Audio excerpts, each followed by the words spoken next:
आज अगर कोई आपसे आपके परदादा का नाम पूछ ले तो क्या आप बता पाएंगे? शायद नहीं। लेकिन एक शहर है जो आपके पूर्वजों के नाम चंद मिनटों में बता देगा। जी, ये बात 100 आने सच है। बात हो रही उत्तर प्रदेश के प्रमुख शहरों में से एक प्रयागराज की, जहाँ के तीर्थ पुरोहित कुछ ही मिनटों में व्यक्ति का कच्चा चिट्ठा खोल देते हैं। लेकिन बड़ा सवाल ये है कि ये होता कैसे है। आगे बढ़ने से पहले इस पूरे कॉन्सेप्ट को आसान भाषा में समझ लेते हैं। अक्सर लोग जब अस्थियों को नदी में प्रवाहित करने जाते हैं तब तीर्थ पुरोहित घाट पर ही लोगों को पेन और डायरी लिए मिलते हैं, जो लोगों से उनके पूर्वजों के पिछले निवास स्थान और उनकी जाति के बारे में पूछते हैं। फिर इन्हें पुरोहित अपने साथ ले जाते हैं, जहाँ पर यात्रियों को उनकी वंशावली बताई जाती है। उनके पूर्वजों के नाम व हस्ताक्षर दिखाए जाते हैं तथा भविष्य के लिए उनके परिवार के सभी सदस्यों के नाम लिखकर हस्ताक्षर करवा लिए जाते हैं, जो कि रिकॉर्ड का एक हिस्सा बन जाते हैं। पीढ़ी दर पीढ़ी किसी वंशावली को याद रखना संभव नहीं होता, लेकिन इन बहियों से इसे जाना जा सकता है। आखिर तीर्थ पुरोहित समाज का इतिहास क्या है? प्रयागराज आज आदि अनंत काल से ये तीर्थ स्थान है। जब से माँ गंगा का अवतरण हुआ और भागीरथ के सारे पूर्वजों को उन्होंने अस्थि विसर्जन जो उनका एकत्र था उसको माँ गंगा ने तारा, उसी के बाद से ये व्यवस्था आ गई और प्रयागराज में तब से लेकर के आज तक अस्थि विसर्जन का एक अपने आप में त्रिवेणी संगम में स्थान है। और उसी समय से हमारे तीर्थ पुरोहित समाज यहाँ पर हैं। हर तीर्थ पुरोहित समाज ने, हमारे पूर्वजों ने एक निर्धारण किया, जिले, प्रांत, स्टेट, जाति, कई तरह से हमारा आपस में बंटवारा है।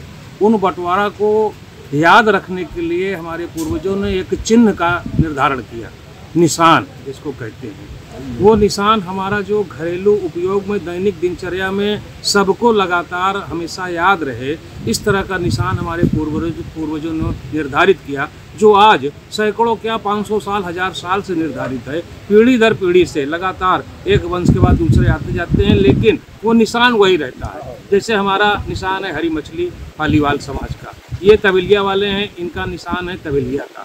इसी तरह से हर आम चीज़, घोड़ा, हाथी, ऊँट, सारी चीज़ें हैं हमारे यहाँ तीर्थ पुरोहितों के आपस में सामंजस्य के अनुसार सबका निशान चिन्हित है और वही उनका ट्रेडमार्क है, वही उनका ब्रांड है। प्रयागराज में 500 से ज़्यादा पुरोहित व्यक्ति का इतिहास बताने का काम करते हैं, भले व्यक्ति दुनिया के किसी भी कोने में क्यों ना रह रहा हो। एक बार अगर आप प्रयागराज में किसी भी पुरोहित से मुलाकात करेंगे और अपने पिता, दादा या गांव का भी नाम बताएंगे तो वो आपकी वंश के बारे में पूरी जानकारी दे देंगे।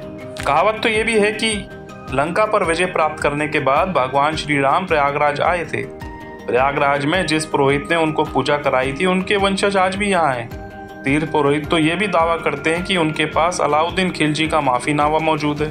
यही नहीं, अकबर का एक आदेश भी रखा हुआ है। इन पंडों के पास कई पीढ़ियों के हाथों से लिखे दस्तावेज आज भी मौजूद है। पुरोहितों की कई पीढ़ियां इस काम में जुटी हुई हैं। तो ये सहीजी हुई जानकारी अनुमानित कितनी पुरानी होंगी?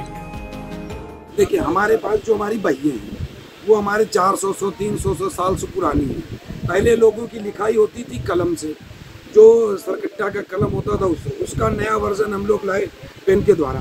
जैसे ही पन्ना पुराना होता जाएगा नए में डाइवर्जन करते जाएंगे हम लोग। और ये भाई देखिए, आप हर जात की, हर एरिया की, हर पूरे जबलपुर मध्य प्रदेश की, पूरे मध्य प्रदेश की आप भाई हमारे पास पाएंगे, जिनका है जाति बाई जात और शहर बाई शहर, गांव बाई गांव, हर चीज का आपको नाम मिलेगा।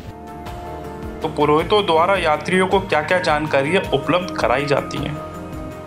यात्री किस तरह आते हैं और अपना मकान, अपना जिला, अपना शहर, अपने ग्राम को बताते हैं। बताने के साथ ही उनके पूर्वजों की जितनी भी जब भी आए हैं वो पूरा इतिहास हमारे इस कागज के लिखा पढ़ी बही खाते में मौजूद रहता है और मिलेगा। दरअसल तीर्थ पुरोहितों के पास सैकड़ों सालों का रिकॉर्ड होता है, वो भी मैनुअल।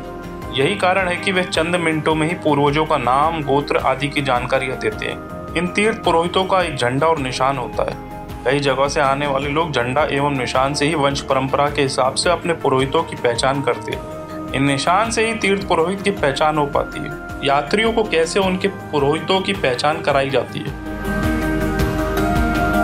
उनके जिले की जो है सर्वप्रथम जानकारी ली जाती है, फिर किस गांव के रहने वाले हैं, किस थाना के अंतर्गत हैं, तो उससे हमारे लोगों के पास इंडेक्स होती है सूची, तो सूची में उसको मतलब देखा जाता है गांव, फिर वो मतलब किस मतलब जाति के हैं, उस जाति के हिसाब से वो मतलब पिष्ट नंबर पे उसको दिखा के उनके पूरी वंशावली, पंडित उनका जी नाम वगैरह सब बताया जाता है। और यहाँ के जो मुख्य कर्म हैं, जो तीर्थों में मुख्य पूजा होती है, तर्पण हुआ, श्राद्ध हुआ, तीर्थ श्राद्ध, वेणी दान हुआ, गौ दान हुआ, भुज्जी हुआ, गंगा पूजन हुआ, शैया दान हुआ, ये सब कार्य जो है मुख्य यहाँ के विशेष पूजन में है।